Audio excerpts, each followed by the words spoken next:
دفتر.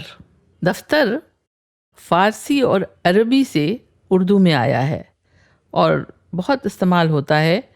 یہ عام طور پر کام کی جگہ یا آفس کے معنی میں استعمال ہوتا ہے، لیکن فارسی میں اس کا مطلب ہے حساب کتاب کے کاغذ یا کتاب یا رجسٹر، اور یہی معنی پرانی عربی میں بھی آتے ہیں. اردو شاعری میں اسی معنی میں اس کو بڑھتا جا رہا ہے. جیسے یہ شعر دیکھیے: وہ کون تھا جو میری زندگی کے دفتر سے حروف لے گیا، خالی کتاب چھوڑ گیا.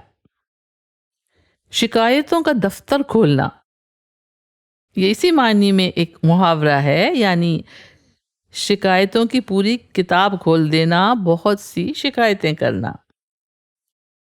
جیسے کہتے ہیں کہ میں ایک مدت بعد اس سے ملنے گیا تو اس نے شکایتوں کا پورا دفتر کھول دیا.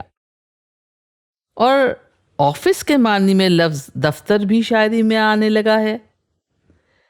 جیسے اس شعر میں، یہ کسی نئے شاعر کا شعر ہے: کئی جھمیلوں میں الجھی سی بدمزہ چائے، کئی جھمیلوں میں الجھی سی بدمزہ چائے، اداس میز پہ دفتر کے کاغذات کا دکھ. اور دفتر سے متعلق کئی اور لفظ بھی بول چال میں شامل ہیں، جیسے دفتری کارروائی یعنی دفتر کا، آفس کا روٹین ورک. دفتری زبان یعنی آفیشیل لینگویج.